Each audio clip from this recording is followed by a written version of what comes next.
EPIC, educate, practice, integrate, create.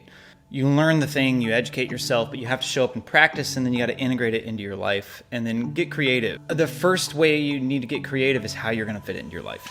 So, for example, if it's too much, if you don't have a half hour or an hour, what I learned is I live in a dojo. I've always lived in an area where I can train, but I took off and did a job where I was actually a commuter. One of the things that I learned was how hard it is to do things that are good for you. If I would have been there for another 6 months, I would have actually gotten a Netflix account and started having wine. And I appreciate anyone that's showing up and doing the work. So I'm gonna try to give you some ways that I personally got creative in my life to be able to show up to practice. The first one is that card game.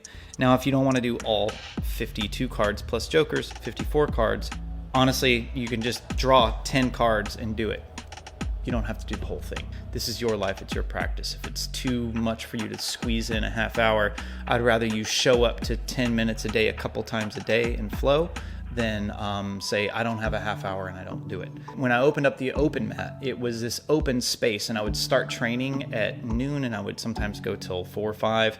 And the idea was, if you have a half hour, show up. If you have 5 hours, show up. So show up for yourself. But remember, always warm up, always make sure you're hydrated, and always stretch. So always block time off to stretch.